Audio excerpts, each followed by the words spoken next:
Welcome to Suite 301. It's October 15th. It's 3:05. We're a little behind. But thank you for tuning in. It's October 15th. I'm Mitch. I'm Christian. And like I said, we're excited to have you here. Call in. 412-321-8440, extension 103. And you can also submit a comment in the chat box of Ustream. So this is an interactive show. Please give us a ring. Please submit a question. If you want to just, talk to us, let us know. We'd love to have you on the show. You can also follow us on Twitter and Facebook. Is that correct, Mitch? Correct. Twitter at Cold Club Sports, and then we have a bunch of Facebook groups for all of our leagues. Yes. So make sure you get into those groups, join those groups, because I can speak for the baseball group. I know a lot of the teams right now, they're using that as a chance to schedule non-conference games and things like that. So it's definitely beneficial to get into those groups. Meet some of the new teams. Exactly. Be up to date on all the new happenings within your league. Yes. So, you want to get right into it? Yeah, let's get right into it. Let's go, Mitch. I'm ready. NCBBA, which stands for? National Club Basketball Association. And you are the Director of Development for Yes. the National Club Basketball Association. What does that, this is a new league for us this year. What does your role with the NCBA entail? With the NCBBA. NCBBA. NCBBA. Yeah, nice. We're gonna squared A. We're gonna All coin right, that. I like it. So since you just mentioned it's a brand new league, a lot of the teams that are involved or looking to get involved don't know exactly what it entails. They don't know what they need to do or become to get involved. So it deals with working with new schools who don't have a club basketball team but want to start one, helping them along with that process, as well as working with club teams who are already established who want to compete for a national championship rather than just play some basketball games. So I help them get involved with the league. Everything from recruiting new teams, helping the established teams, spreading the awareness across the country because it's brand new. People don't know about it. We have, 250 teams in the NCBA, but we don't have that much awareness in the NCBBA. So spreading that awareness, scheduling games for these teams, working on the structure of the league itself. We want to make the league be as beneficial to the teams that are involved as possible. So everything goes into it. Maintaining the league website, www.ncbbabasketball.org. It's important that we stay up to date on that, make it the most beneficial for the teams that we can. Okay. It's a ton. So when, and I know you've been working, at least I've overheard you in the office, you're working on the scheduling. When does the season start? When are the first games? November 1st, the season kicks off, and that's when teams can be eligible to play their non-conference games. The games they already have scheduled. A lot of teams who we've brought on board say, I already have games against this team, that team, a tournament I'm attending. Well, what do I do about those? You keep those games. We're gonna schedule your conference games around those. So we'll start you off with your non-conference games that you already have scheduled. We'll put those up on the website for you. They count as early as November 1st, and then the conference games can get worked into the schedule as that is made. Okay. And there is a schedule up online right now? Is Yeah. there any The North Atlantic Conference was just scheduled earlier today. Okay. So that's up on the website.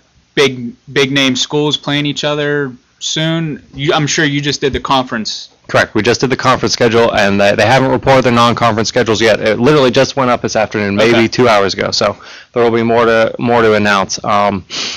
Good matchup. Looking forward to Syracuse and Montclair State. Looks like two real exciting teams that are going to play late into the year that could determine a national champion or a conference champion. Excuse me. So how many teams do we have in the league this first year, and how many any recent new teams that you just brought on? Yeah, 19 teams are in right now. Loyola Chicago has just reported to me that they have a meeting to get their LPA signed and 100% commit to the league tomorrow afternoon. They were hoping to get their paper in today to be announced, but I figured I'd still give them a shout out for the effort they put in.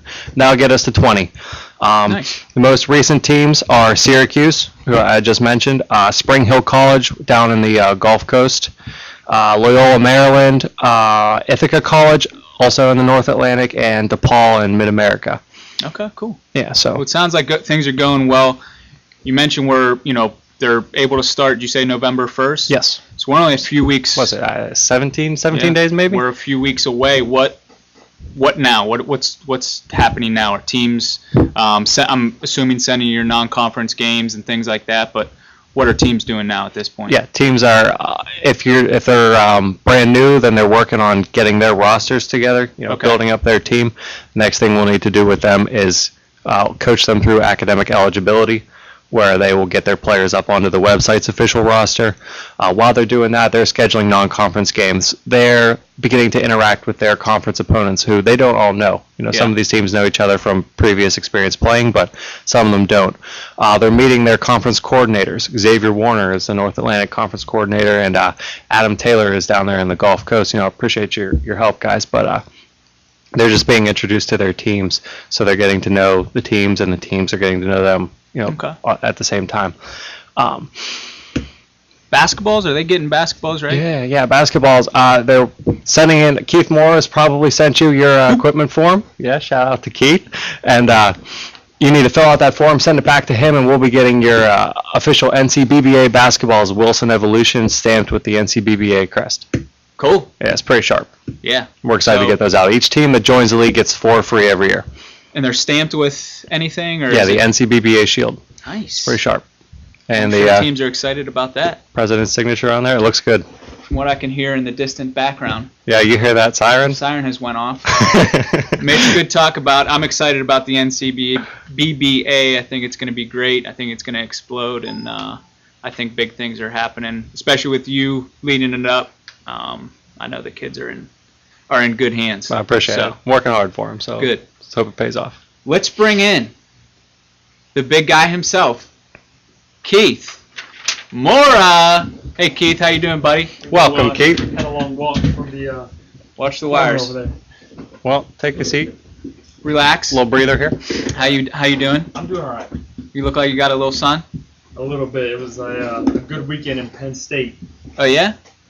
Not too bad. Did Penn State win? I don't think so. I didn't finish. Yeah. The game. No, I'm just kidding. We did. All right.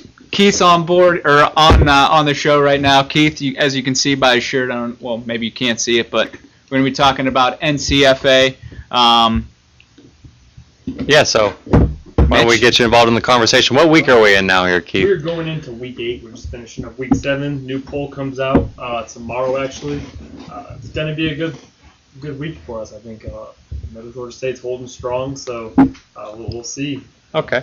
Will you give us a week 7 recap? Yeah, week 7 was a big week in the NCFA.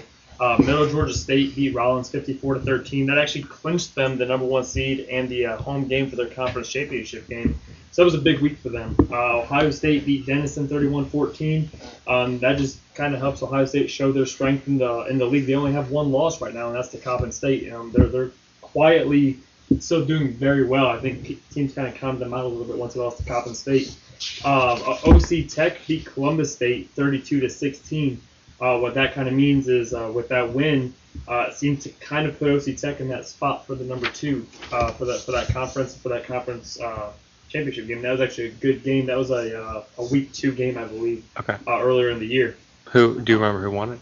Middle Georgia State won that game as well. University of Maryland Eastern Shore beat Radford 24-0.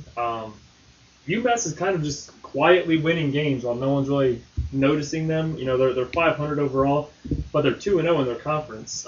They're quietly keeping up with Coppin in that Mid-Atlantic conference. Yeah, those conference games carry a lot of weight. Absolutely. And Wright State beat Oakland 31-13.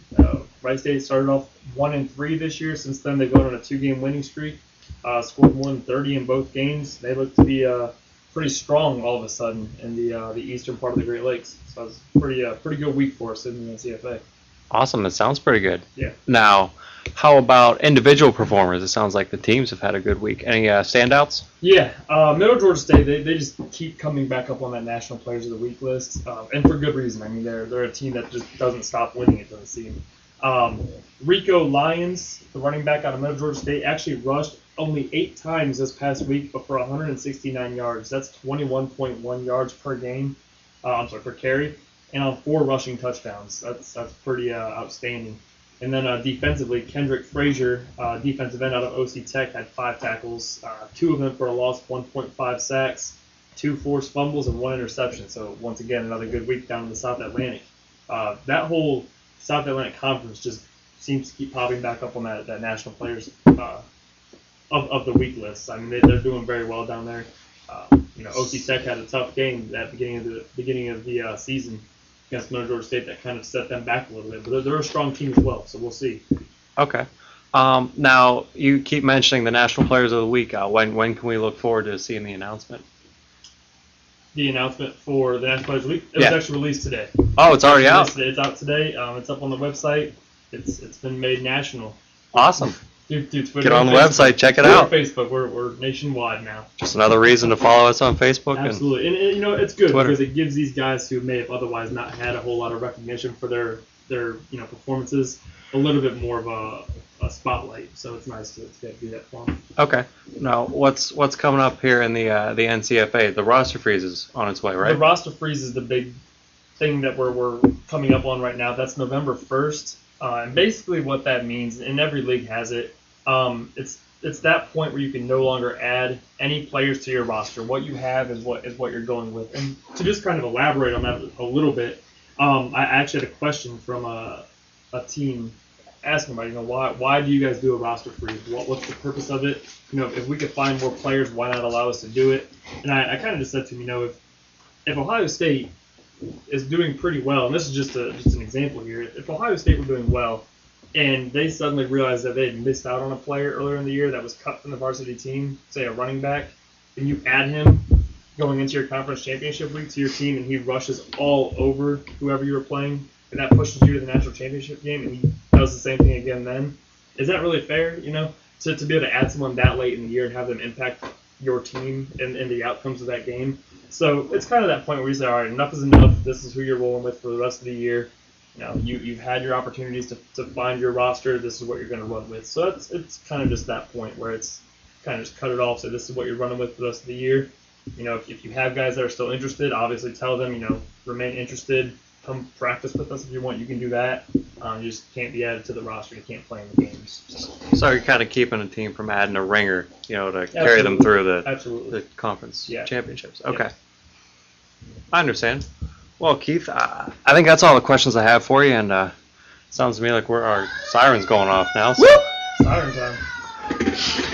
No, I don't think we're quite ready to get you off the set yet. That's fine. I'm not ready to leave. Yeah. Coach Jump's calling in. Yeah, I think we got somebody to chat with. Coach Jump of Middle Georgia State College is going to be calling in any second now, and we're hopefully going to have a good conversation. And they're having a good year? They're doing decent. Yeah, they're undefeated right now, number one in the country. So that's not too bad. Can't ask for much better. That's pretty good. That sounds like them. Hey, Coach Jump, how you doing?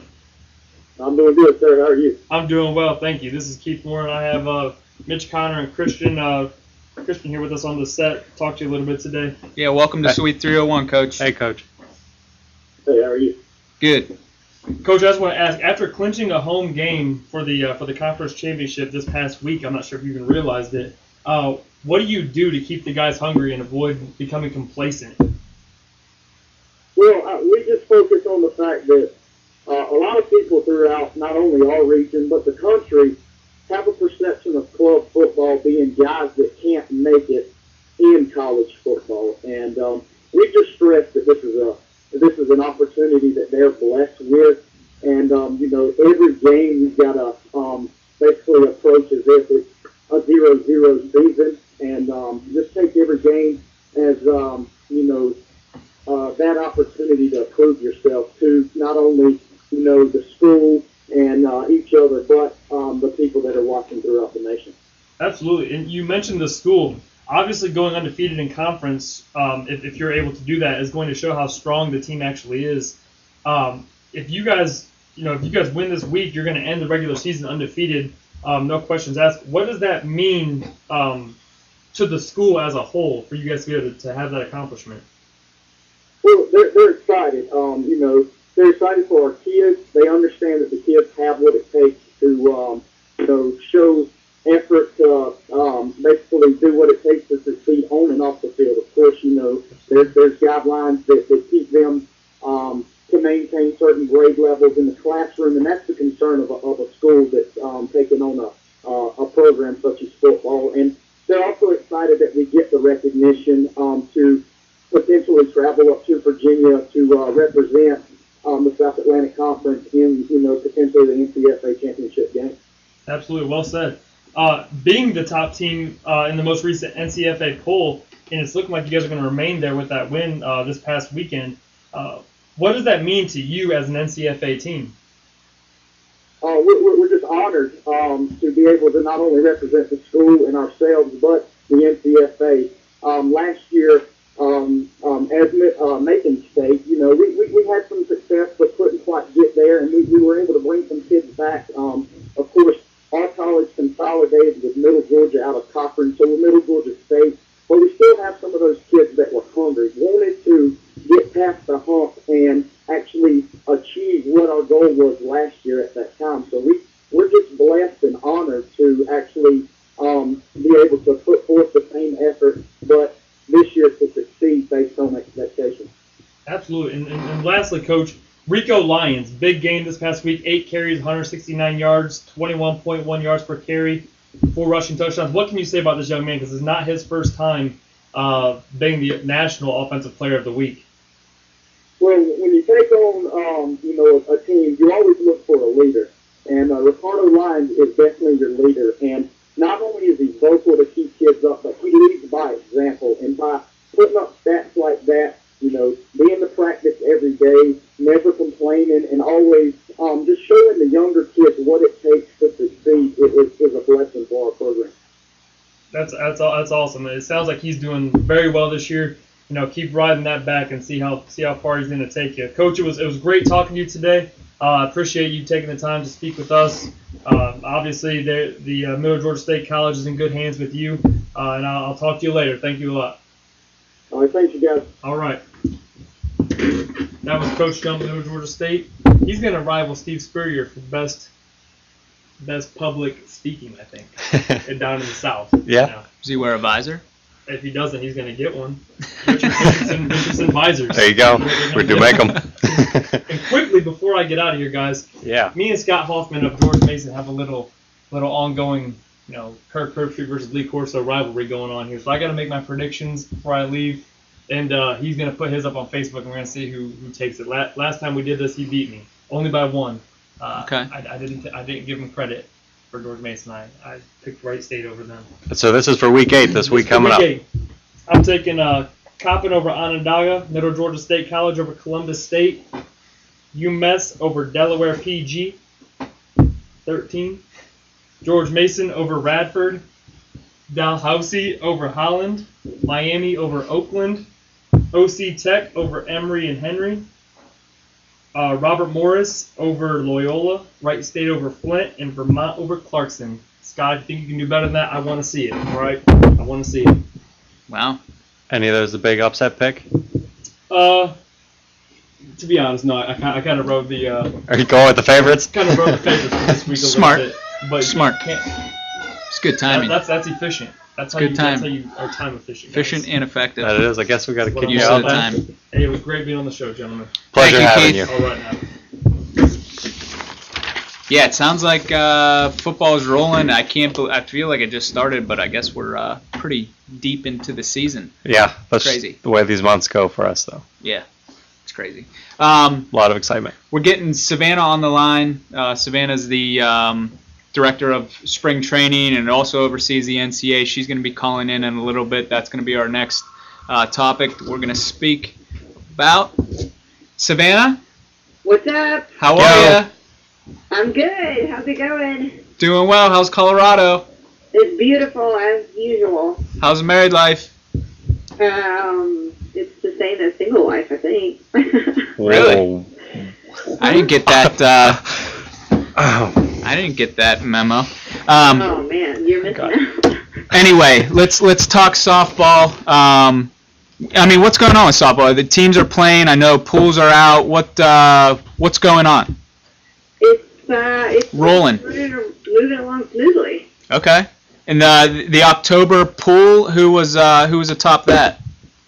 The poll, it was Florida State again. They remained at the top. Not a ton of moving and shaking, but since the poll was released, we've had more games played. So I can expect the next one's going to change more dramatically than this one. The only big part was that besides the teams in the top 15, those 15 teams, there were 19 other teams that received votes, which is the most we've ever had. Wow. So I think that really means that a lot of teams are trying to show up this year. It's not just going to be at the handful of the 16 teams that always go to the World Series. I feel like it's really going to be a fight this year, so I'm really excited about it. Well, that's good. I mean, is there any teams at this point, I know it's early, but are there teams that are surprising you? Oh, definitely. There's definitely some surprises going on. Kentucky, who is a first-year team in the league in the Great Lakes South, is 7-1 already. Wow. And Miami of Ohio, who's a perennial team, is 7-2, but they won't face off till later in the spring for Nice. the conference title. So super excited about that matchup. And Marquette is already 8-0 in the Great Lakes West. So definitely the Great Lakes have started early, which they have to because of weather. But Absolutely. it's exciting. The new teams are definitely showing up, which is it's exciting because normally those are the teams that struggle. So Yeah, I'm well, that's excited good. about that. Now, let's talk spring training. I believe the deadline is coming up, is it not? It's 1 month from today for baseball teams. November Exactly. 15th. Yep. Okay. How's a lot of teams signing up? How many we got officially registered for spring training? We've got tons of teams already officially registered. Way more, probably about 50% more than we had last year, which is partially because after the November 15th deadline, if you guys decide to register after that, the registration goes up by $75 to $175. So definitely, if teams are on the fence about it, you want to go ahead and register. The only thing that's due right now is the paperwork and the $300 deposit. The game fees won't be due till the end of January, so you've got plenty of time to fundraise for those fees and get everything else planned. So basically, what you really, I mean, if you want to get the discount, obviously get registered by November 15th, but to be clear, teams can still register after the November 15th deadline. Yes, absolutely. We Okay. probably won't be able to take them too far into December just because we'll have to get the schedule released. But definitely, once the November 15th deadline hits, we'll let teams know exactly when the final deadline is. But, of course, you want to take advantage of that discount. Yeah, absolutely. And if there are teams out there maybe that are thinking to themselves, I don't know if financially we can swing it, if they're on the fence, what do you say to those kind of teams out there that are kind of, in limbo about whether they want to go, but they just don't know if they're going to be able to swing it financially? Right. I would definitely say give me a call or Kelsey or Eric a call. We've got, example budgets that we can send, things where we've planned it out for teams that have gone in the past about how much these kind of things would cost. And then we've got some great fundraisers, especially the new fundraiser that we have called Fundraiser with the Z. Bam. And teams have already started using that for spring training. I know they said University of Central Missouri posted it, and within 24 hours, they already had their first donation online. Yeah. So Yeah. it's definitely some kind of way you can earn quick money and make yourself feel better about having the budget ready before you register. Exactly. And I did see that the new fundraiser, Central Missouri, I mean, they've specifically said, help us get the spring training. So, and like you said, at this November 15th, what do they have to have turned in? It's just the forms and the $300 deposit, right? Yep, that's it. Okay, so I mean, teams out there, if you're on the fence about it, November 15th, all you have to have is $300 in and the registration forms. From there, you can really plan, and you should start doing it now, but you can really plan on what you need to do to get down there financially, because if you ask any team that has gone down to it, they're going down to it year after year, and there's a reason for that. So definitely look into it. Talk to Savannah. Anything else, Savannah? Softball, spring training? No, I think that's it. Just come down and have a good time. All right, Sav. I appreciate your time. Thanks, guys. Thanks, Sav. See you, Sav. Bye. Yeah, so talk to Savannah, Eric, Kelsey. They'll get you involved. It's a great thing. Get down to spring training. Let's welcome Sandy Sanderson to the show, our boss, the head of all of this. Hello, fellas. Good job. Thank you so much. Appreciate it. As usual. Last time, were you a father? No. No, not yet. Congratulations, Sandy. Thank you. I don't know if you wanted me to say that or That's not, okay. If you notice the Yeah. bags under my eyes, the tousled hair, there's probably vomit somewhere on my shirt. Yep, right there. Yeah, so congrats, Sandy. Thank That's you. a big deal.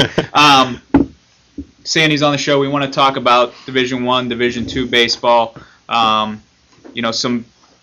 guess the biggest thing that we'll start off by going is realignments. We're still doing it, and some big realignments just happened. Yes, and literally just this past week, the biggest news in realignment was the SOPAC. The SOPAC was a strong region in terms of it had 25 teams in it.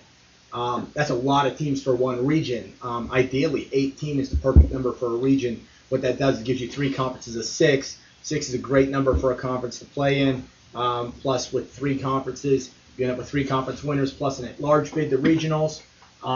The at-large bid really is one of the 3 second-place teams get selected to the playoffs.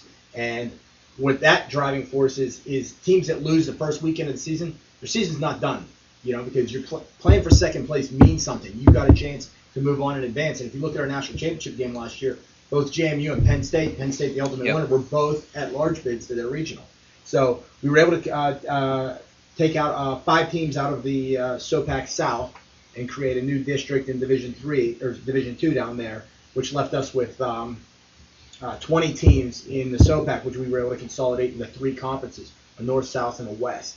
And I've got some tremendous feedback from the teams I've spoke to down there. The SOPAC schedule just came out yesterday.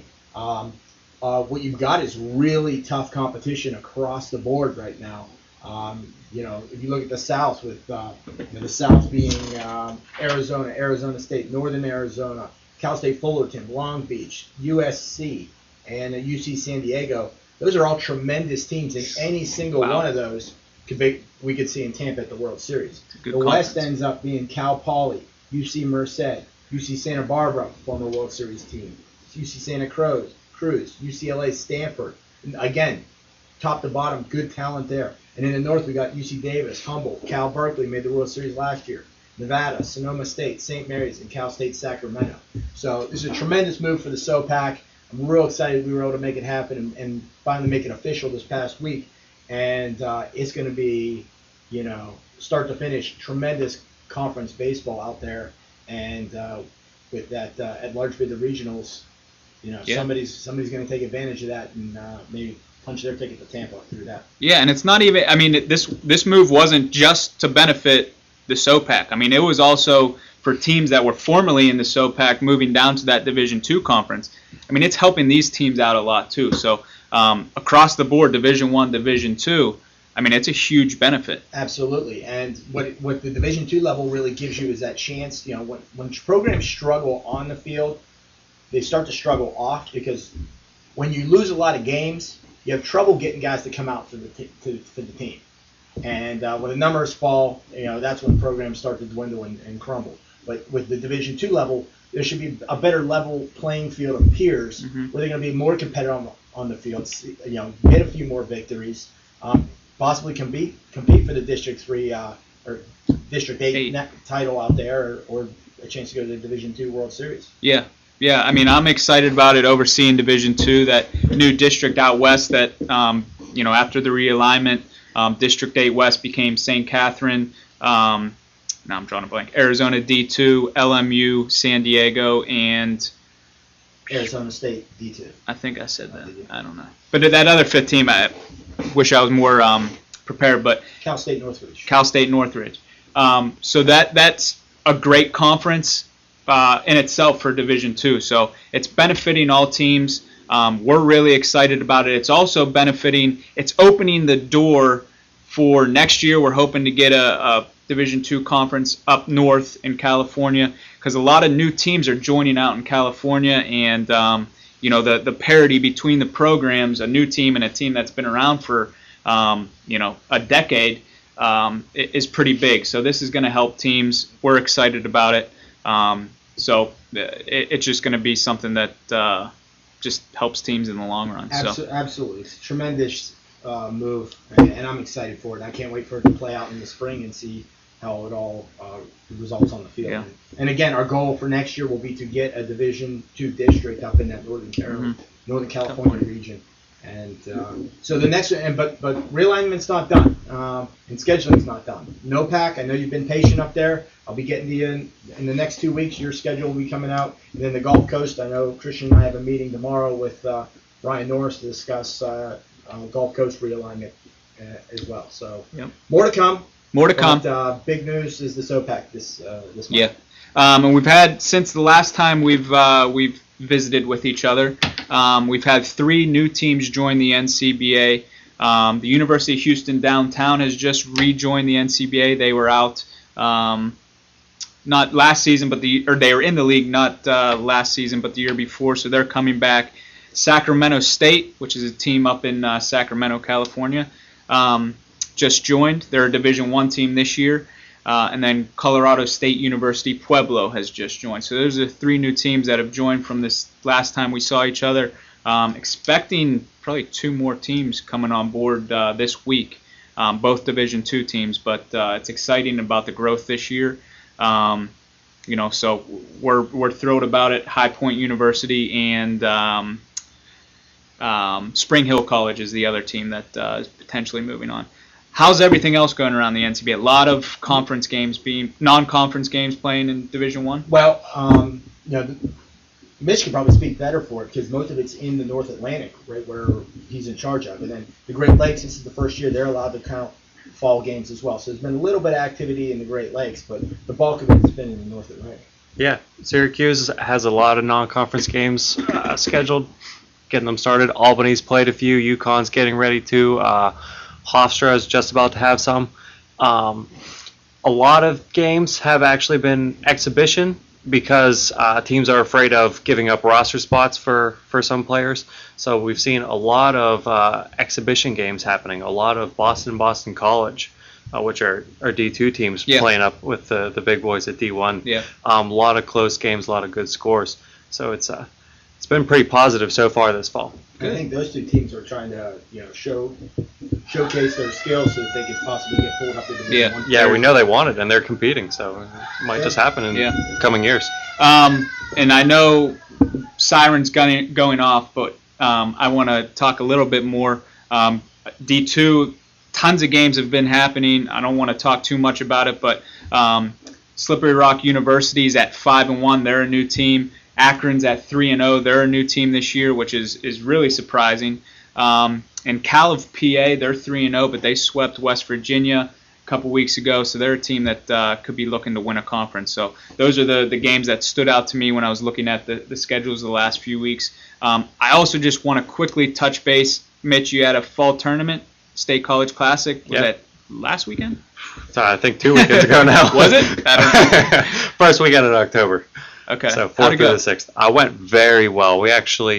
We put that on to benefit the North Atlantic regional tournament, the playoffs. Yep. And a Mid-Atlantic team, Maryland, came up and won the event. So props to Maryland. It was exciting. My favorite part is that none of the 8 teams left without a victory under their belt, which is cool. Did I mention we did Woodbat this year? I don't think you did. It was Woodbat tournament this year. Huge success. Everybody loved it. We got to see broken bats, shattered bats. We got to see home runs off, the big green monster behind center field. Nice. It was an awesome event. Penn State, Delaware, Maryland, and UConn were the 4 teams to move to the elimination games. Maryland actually had to beat Hofstra Sunday morning to advance into the elimination games. Then they had to take down second seeded Delaware, who they had already lost to in the event. And then they had to beat the, at the time, undefeated Penn State to win the whole thing. Actually, I got those backwards. They beat Penn State undefeated and then took on Delaware again to win the whole thing. It was an awesome event. Everybody had a blast. Awesome. Yeah. Well, good job. Thanks for putting that on. I know it was a struggle. Yeah. But, that's good stuff, and I think people probably really appreciate it. Yeah, special thanks to the man upstairs for giving us 80-degree weather in October. Woo! Hey. Sandy, thank you for joining us. Thank you. Keep up the good work, boys. Pleasure. I also want to talk about the Greenville Fall Invitational. Yeah, let's hear about that. That's coming up here pretty That's soon. my tournament and Eric's tournament that we're putting on. Yours and whose? What's that? Eric? Eric, yeah. Have we seen him on here? No, he took the week off. Man. Yeah, that's coming up in like 2 weeks, I believe. 12-team tournament.